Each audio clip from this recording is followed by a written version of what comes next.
বিজ্ঞানীরা সম্প্রতি খোঁজ পেয়েছেন মানুষের সবচেয়ে কাছের আত্মীয়ের।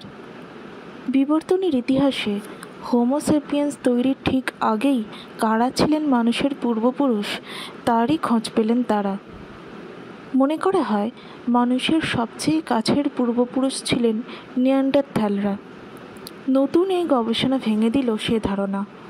বিজ্ঞানীরা চীনে একটি মস্তিষ্কের জীবাশ্ম পেয়েছেন।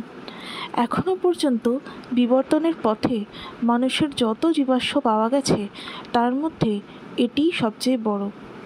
বিজ্ঞানীরা বলছেন এটা মানুষের নতুন প্রজাতি হোমো লঙ্গাই। এই হোমো লঙ্গাইকেই বলা হচ্ছে ড্রাগন ম্যান।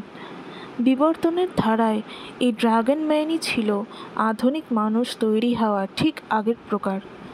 বিজ্ঞানীদের মতে এই হার্বিন ক্রেনিয়াম জীবাশ্মটি আজ পর্যন্ত পাওয়া মানুষের বিবর্তনের মস্তিষ্কের মধ্যে সবচেয়ে সম্পূর্ণ, যার মাথায় একটি সম্পূর্ণ মানুষের মস্তিষ্ক ঢোকার মতো জায়গা রয়েছে।